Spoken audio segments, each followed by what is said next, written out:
제2장 잊을 수 없는 화전 1. 화성의수. 장례식이 끝난 다음 아버지의 친구들은 무성에 며칠간 머무르면서 나의 장례 문제를 의논하였다. 그들의 보증과 소개를 받아가지고 내가 화성의숙으로 떠난 것은 1926년 6월 중순이었다. 그때로 말하면 우리나라에서 60만 세 시위투쟁이 일어난 직후였다. 60만 세 시위투쟁은 3.1인민봉기 후 민족해방투쟁 무대에 새롭게 등장한 공산주의자들에 의하여 조직된 대중적인 반일 시위투쟁이었다. 우리나라 민족해방투쟁이 민족주의 운동으로부터 공산주의 운동으로 방향전환을 하는 데서 3.1인민봉기가 분기점의 역할을 하였다는 것은 세상에 잘 알려진 사실이다. 3.1인민봉기를 통하여 부르주아 민족주의가 돈은 민족해방투쟁의 기치로 될 수 없다는 것을 뼈저리게 느낀 선각자들 속에서 새 사조를 따르는 기운이 급속히 자라났으며 그들의 활동에 의하여 막스레닌주의가 빠른 속도로 전파되었다. 3.1인민봉기가 있은 이듬해에 서울에서는 노동공제회라는 노동단체가 출현하였으며 연이어 농민단체, 청년단체, 부녀단체와 같은 대중조직들이 속출되었다. 이런 조직들의 지도 밑에 우리나라에서는 1920년대 초부터 무산민중의 권익을 옹호하며 일제의 식민지 정책을 반대하는 대중투쟁이 힘있게 벌어졌다. 1921년에 부산 부도 노동자들이 총파업을 일으켰다. 그 후 노동자들의 파업투쟁은 서울, 평양, 인천과 같은 산업 중심지들을 비롯하여 많은 지방들에서 연속적으로 일어났다. 노동운동의 영향 밑에 일본인 대지주들과 악질적인 조선인 지주들을 반대하는 농민들의 소작쟁이가 재력나무리벌과 암태도를 휩쓸었으며 식민지 노예교육을 반대하고 학원의 자유를 요구하는 청년 학생들의 동맹휴학이 도처에서 일어났다. 일본 제국주의자들은 무단통치의 총고무에 문화통치의 비단보자기를 씌워놓고 중추원의 친일파들을 몇 명 끌어들이는 방법으로 조선 사람의 정치 참여를 장려하는 척하면서 미니 창달의 허울 밑에 조선글로 된 신문 잡지를 몇 정 발간하도록 허가해주고는 마치 그 무슨 복지시대라도 온 것처럼 요란스럽게 떠들었지만 우리 민족은 그런 속임수를 용납하지 않고 침략자들을 반대하는 투쟁을 계속하였다. 노동운동을 비롯한 대중운동의 발전 추세는 이를 통일적으로 용설할 수 있는 강력한 정치적 지도 세력을 요구하였으며 이런 역사적 요구를 반영하여 1925년 4월 서울에서는 조선공산당이 창건되었다. 이 무렵으로 말하면 구라파 여러 나라들에서도 노동계급의 정당들이 많이 출현하던 때였다. 조선공산당은 창건 후 현실에 부합되는 지도 사상이 없고 대열이 통일되지 못하고 대중 속에 튼튼히 뿌리박지 못한 근본적인 제한성으로 하여 노동계급의 전위대로서의 역할을 충분히 수행하지 못하였으나 그 창건은 신구사조의 교체와 민족해방투쟁의 질적 변화를 보여주는 의의 있는 사변으로서 노동운동과 농민운동, 청년운동을 비롯한 대중운동과 민족해방운동의 발전을 추동하였다. 공산주의자들은 전국적 범위에서 새로운 반일 시위를 준비하게 되었다. 이런 때에 리조의 마지막 왕이었던 순종이 사망하였다. 순종의 사망은 조선민족의 반일 감정을 크게 건드려 놓았다. 왕의 부고에 접한 조선 사람들은 상복을 차려입고 남녀노소 할 것 없이 대성통곡하였다. 나라가 망한 다음에도 순종이 마지막 왕으로서 리왕조를 상징하고 있었는데 그마저 없어지니 쌓이고 쌓였던 망국의 서름이 다시금 울음으로 폭발한 것이다. 군악을 울리며 학생들이 부르는 노랫소리에 군중은 더욱 슬피 울었다.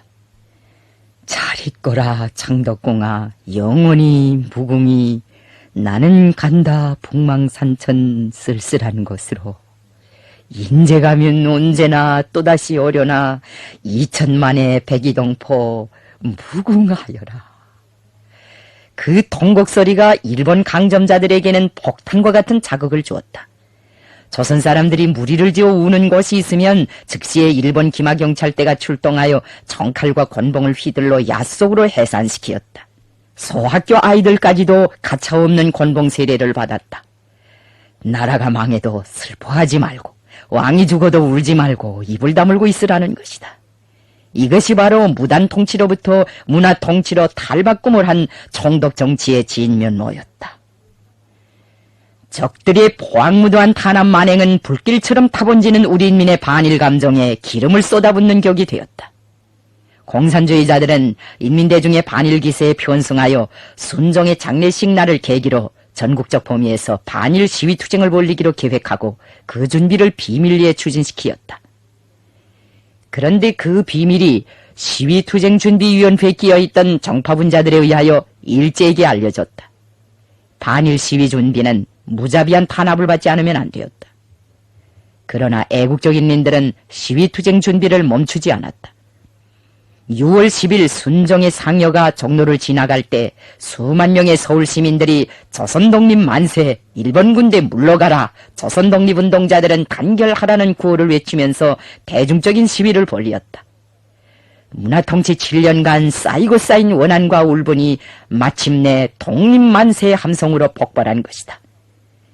12살 안팎의 보통학교 학생들까지 대열을 짓고 시위에 나섰다. 시위군종은 무장한 적의 군경들과 치열한 격투를 벌이면서 용감하게 싸웠다. 60만세 시위투쟁은 정파분자들의 책동으로 하여 일제의 야수적 탄압을 이겨내지 못하고 실패하였다.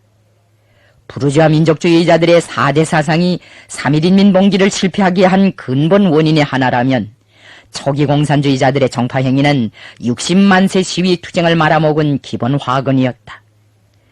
화협파는 이 투쟁을 지도하면서 저들의 정파적 기원지에서 조직사업을 하였고 서울파는 이에 대립하여 방해공작을 하였다. 60만세 시위투쟁을 발단으로 조선공산당 지도부의 주요 인물들은 대부분 검거되었다. 60만세 사건을 계기로 문화통치의 기만성과 교활성은 만천하에 폭로되었다. 이 운동을 통하여 우리 인민은 그 어떤 역경 속에서도 반드시 나라를 되찾고 민족의 존엄을 고소하려는 불굴의 의지와 투쟁 기세를 과시하였다. 만일 공산주의자들이 파벌관념을 버리고 통일적으로 이 투쟁을 조직하고 지휘하였더라면 60만세 운동은 거적적인 투쟁으로 확대 발전되었을 것이며 일제 식민지 통치에 보다 큰 타격을 주었을 것이다. 60만세의 운동은 정파를 극복함이 없이는 공산주의 운동의 발전도 반일 민족해방투쟁의 승리도 이룩할 수 없다는 심각한 교훈을 남겼다. 나는 그때 60만세 운동의 결과를 놓고 제 나름대로 분석해 보았다. 내가 이상스럽게 생각한 것은 이 투쟁의 조직자들이 왜 3.1운동 당시의 평화적 방법을 그대로 되풀이하였는가 하는 것이었다. 천일 양병, 일일 영병이라는 말도 있지만 인민대중을 한 번 싸움마당에 내세우자면 그들을 충분히 교양하고 조직화하며 훈련을 잘 주어야 한다. 그런데 60만세 운동을 조직하고 지도한 사람들은 사전에 철저한 준비도 없이 총을 든 군경들 앞에 적수공곤의 군중을 수만 명이나 내세웠으니 그 결과가 비참하지 않을 수 없었다.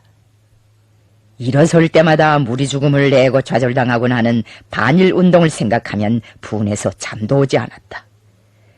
그 실패는 내 피를 끓게 하고 일제를 때려부시고 조국을 찾아야 하겠다는 나의 의지를 더욱 굳게 해주었다. 나는 이런 사상적 충동을 안고 아버지의 유훈, 어머니의 염원, 민중의 기대에 어긋나지 않게 화성의숙 시절을 가볍게 보내리라고 결심하였다.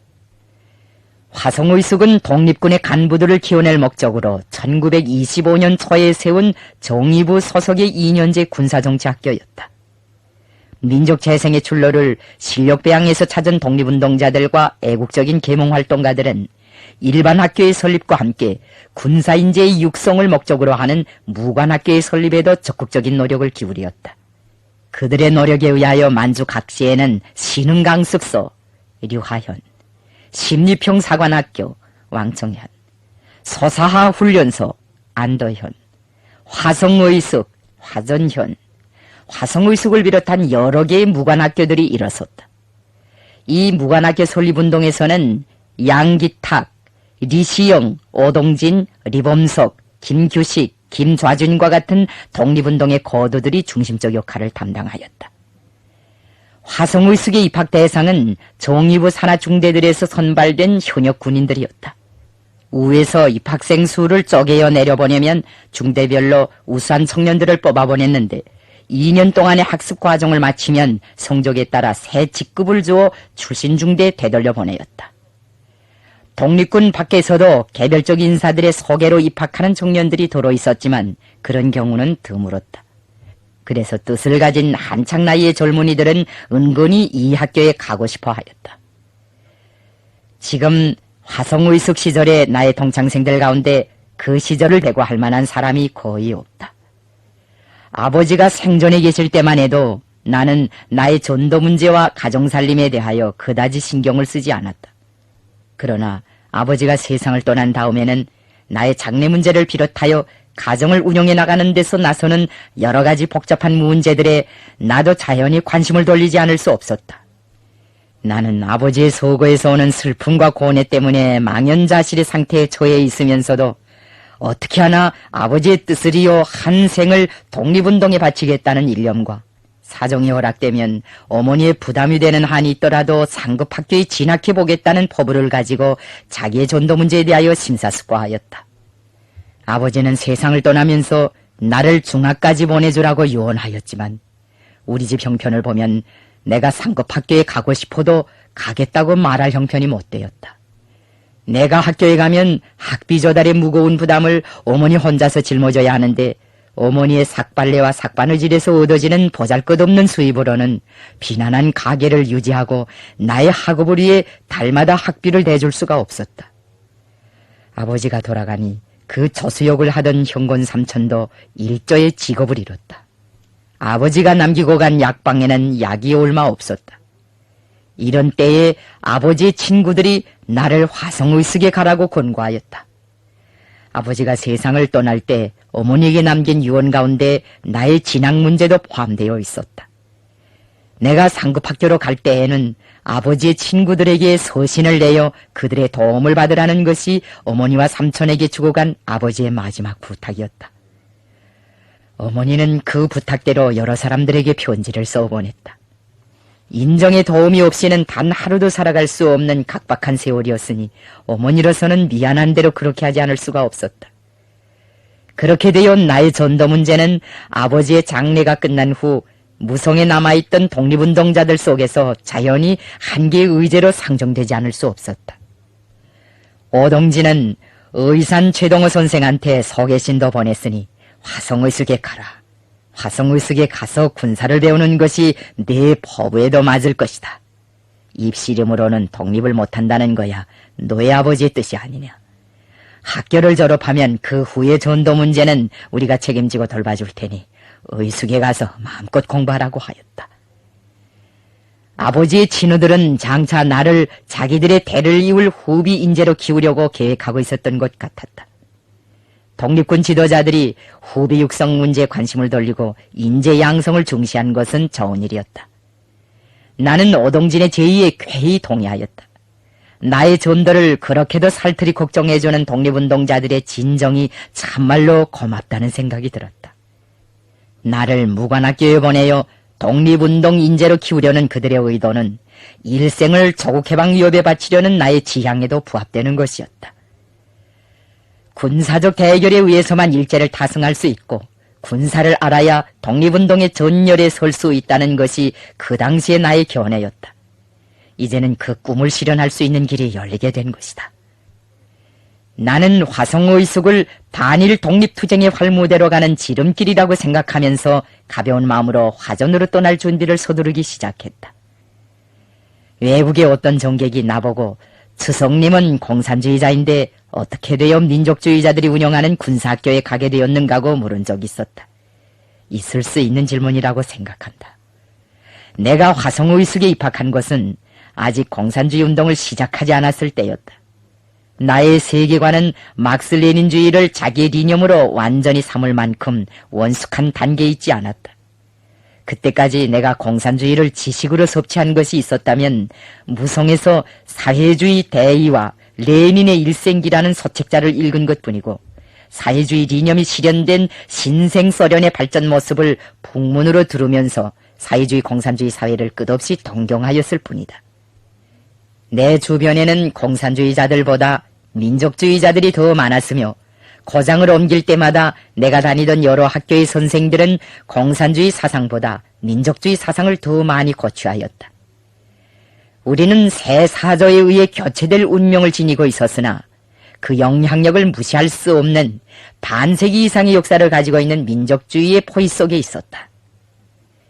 의숙에 끌끌한 청년들이 많고 정치교육과 함께 군사교육을 하며 돈을 받지 않고 무료로 공부시켜준다는 사실이 나로 하여금 화전으로 갈 결심을 내리게 하였다. 학비를 댈 힘이 없으면서도 상급학교에 갈 희망과 아버지의 뜻을 이어 자국 광복의 길에 나서려는 포부를 동시에 품고 있는 나로서는 그보다 더理想적인 교육 환경과 조건을 생각할 수 없었다. 솔직히 말해서 그때 나는 화성의숙의 교육에 적지 않은 기대를 걸고 있었다.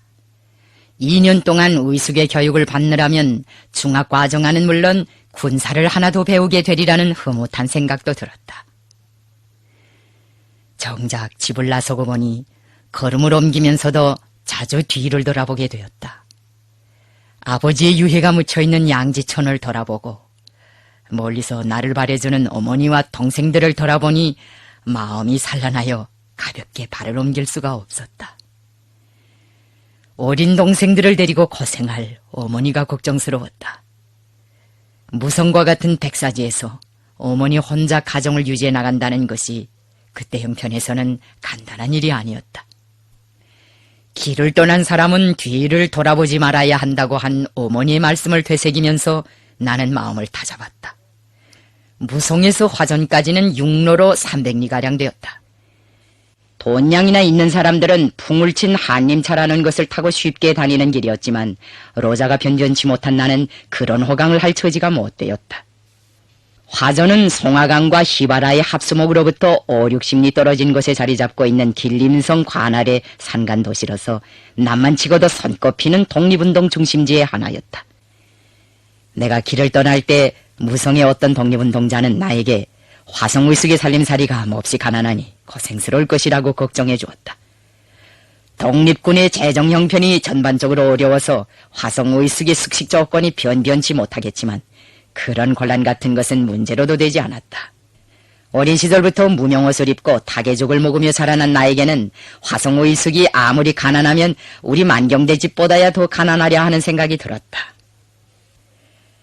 내가 약간이나마 불안스럽게 생각한 것은 나이도 어리고 군인 경력도 가지고 있지 못한 나를 화성의숙이 어떻게 맞아주겠는가 하는 것이었다. 그렇지만 화전에 김시우가 있고 화성의숙의 강제혜와 같은 아버지의 친구들이 있다는 사실이 큰 의지로 되었다. 나는 화전에 도착하자 어머니가 일러준 대로 김시우의 집부터 찾았다. 그는 정의부 소속의 화전 총관서 총관이었다. 총관서란 관할 구역 안에 거주하고 있는 조선 사람들의 생활상 편의를 봐주는 자치적인 기구였다. 이런 총관서들이 무성에도 있고 반석에도 있고 관전, 왕청문, 삼원포 같은 고장에도 있었다. 김시우는 자성군에 있을 때부터 아버지와 연계를 맺고 있던 독립운동자였다. 3.1인민봉기 후 중국에 들어가 림강과 단동 일대에서 활동하던 그는 1924년에 화전으로 자리를 옮겼다. 그는 화전 시내에 정미소를 하나 꾸려놓고 독립운동 자금을 마련하면서 대중계몽에 힘썼다. 그가 세워놓은 것이 남대가에 있는 영풍정미소였다. 김시호는 총관의 직무를 수행하는 한편 그 정미소를 운영하면서 거기서 돈을 뽑아 독립군의 식량도 대여주고 화성의숙과 그 부근에 있는 조선인 모범소학교에 재정적인 후원도 하였다. 나는 림강에 있을 때부터 김총관의 북방사람다운 호방한 기질과 강직한 성미에 매혹되어 그를 무척 따르고 존경해 왔었다. 김총관도 나를 친아들이나 조카처럼 극진히 사랑해 주었다. 뜰악에서 닭장을 손질하던 김시우 내외는 내가 나타나자 환성을 지르며 반갑게 맞아주었다. 그 집 뜰악에는 발에 걸쳐일 정도로 닭들이 많았다. 나는 김시우의 안내로 화성의숙을 찾아갔다. 김시호는 정미업자 특유의 쌀겨 냄새가 풍기는 옷을 걸치고 나를 화성의숙으로 안내하였다. 화성의숙은 히바라 기슭에 자리 잡고 있었다. 만주의 어느 곳에서나 흔히 볼 수 있는 물매가 급한 초가지붕과 정벽돌로 쌓은 거무스레한 벽체가 스무나무 숲 사이로 바라보이었다. 교사 뒤에는 운동장을 사이에 두고 화성의숙의 기숙사가 자리 잡고 있었다. 교사도 기숙사도 내가 상상했던 것보다는 훨씬 초라했다. 하지만 건물이야 초라한들 뭐라는가. 집이 노절해도 좋은 것을 많이 배울 수만 있다면 그만이라는 생각으로 서운한 감을 눌러버리었다. 그래도 운동장만은 크고 번듯하였다. 나는 걸음을 옮기면서도 기대와 호기심을 가지고 화성의숙의 전모를 유심히 살펴보았다. 우리가 팔도구에서 살 때 오동진이 추운 겨울날 털모자도 쓰지 않고 우리 집에 찾아와 아버지와 함께 화성의숙의 설립 문제를 두고 의논하던 이 일이 생각났다. 이 의숙의 입학생으로 찾아와 교사를 살펴보는 내 마음속에는 뜨거운 감회가 끓어올랐다. 키가 자그마하고 이마가 훌렁 벗어진 중년의 인상 좋은 숙장이 자기 방에서 나를 맞아주었다. 그가 의산 최동호 선생이었다. 의산 선생은 33인으로 불리우는 3.1인 민봉기 주도자의 한 사람인 천도교 3세 교주 선병희의 제자였다. 선병희가 설립한 강습소를 나온 후 고향 의주에 내려와 소당을 세우고 천도교인 자녀들을 공부시키는 것으로 독립운동을 시작한 사람이었다. 3.1운동에도 참가하였고 그 후에는 중국에 망명하여 천도교 종리원을 세우고 망명동포들 속에서 애국적인 포교 활동을 벌이었다. 숙장은 우리 아버지의 장례식에 가보지 못한 것이 일생의 한이 될 것 같다고 하면서 못내 가슴 아파하였다. 숙장은 총관과 한참 동안 우리 아버지에 대한 회고담을 벌려놓았다. 그날 최동호 선생이 나에게 한 훈계가 아주 인상적인 것이었다. 성주는 아주 맞춤한 때에 우리 울숙에 왔어. 독립운동은 수재들을 요구하는 새로운 시기를 맞이했거든. 홍범도나 유린석 시기의 주먹구구 시대는 이미 지나갔단 말이오. 외놈의 신식전법이나 신식무장을 제압하기 위해서는 우리의 신식전법과 신식무장이 필요한데 이것을 누가 해결하겠는가? 바로 성전애와 같은 새 세대가 맡아 해결해야 한단 말이오. 숙장 선생은 그 밖에도 교훈으로 삼을 만한 이야기를 많이 하였다. 그는 숙식 조건이 불편하다는 것을 재삼 강조하면서 이런 곤란 저런 곤란이 있더라도 조선 독립의 장래를 내다보면서 참고 견디라고 격려해 주었다.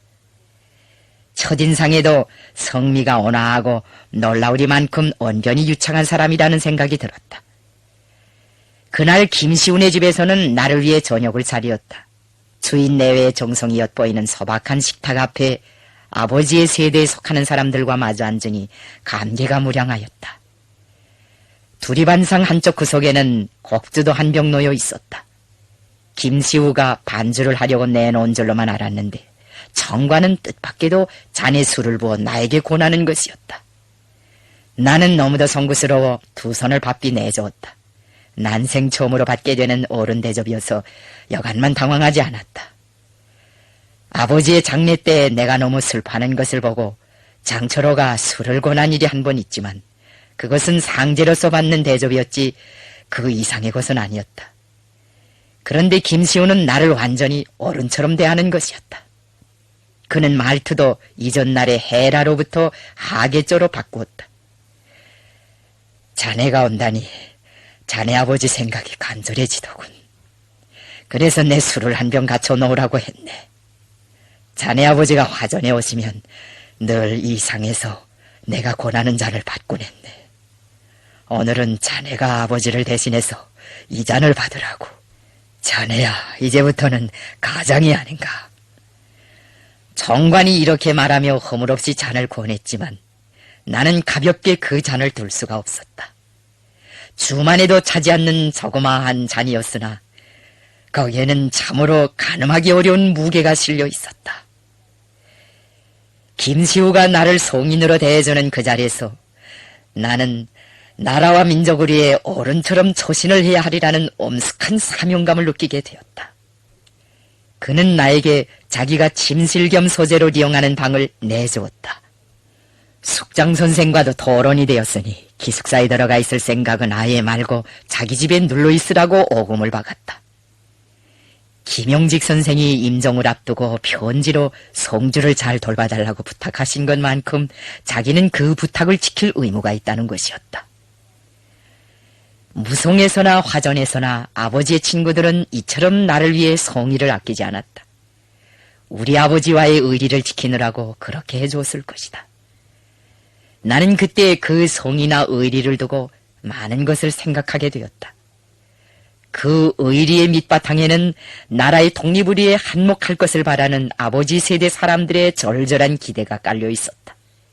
그 기대는 나로 하여금 조선의 아들로서 새 세대로서 무거운 책임감을 느끼게 하였다. 나는 장차 아버지의 유혼을 가슴 깊이 간직하고 학습과 훈련을 잘하여 민중의 기대에 보답할 것을 굳게 결심하였다. 나는 다음 날부터 화성의숙에서 생소한 군관학교 생활을 시작하였다. 최동호 선생이 나를 교실로 데리고 들어갔다.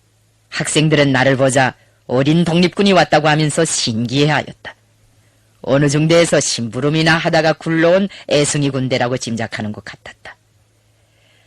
40명 남짓한 학생들 가운데 나만큼 어린 학생은 한 명도 보이지 않았다.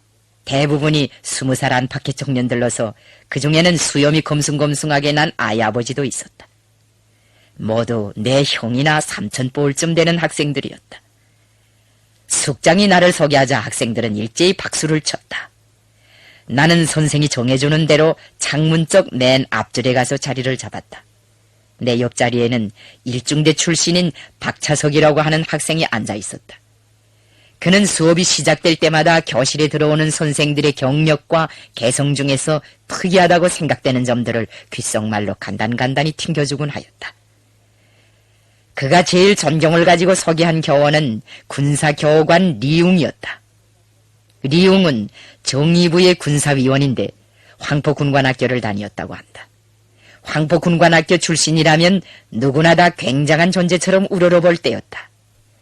아버지가 서울에서 큰 약국을 경영하고 있기 때문에 그는 인삼을 많이 부쳐다 먹는데 관력기가 좀 있는 것이 흠이기는 하지만 박식하고 다재다능하여 학생들의 존경을 받는다고 하였다.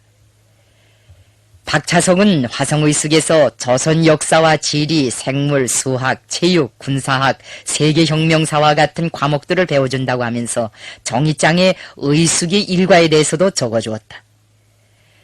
훗날 무장투쟁을 할 때 내 가슴속에 아물 수 없는 마음의 상처를 남긴 박차석과의 인연은 이렇게 맺어졌다.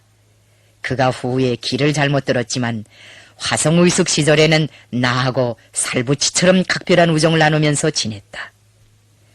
그날 오후 육중대 출신의 최창걸이 10여 명의 동무들과 함께 나를 만나려고 김시운의 집으로 찾아왔다. 아마 그들이 나에 대해서 첫인상을 좋게 가졌던 것 같다. 내가 하도 어린 나이로 입학하다 보니 호기심도 생기고 말이라도 나누고 싶었던 모양이었다. 최창걸은 머리에 큼직한 호물자리가 있었다. 넓은 앞니마와 시꺼먼 눈썹이 아주 남성적이었다.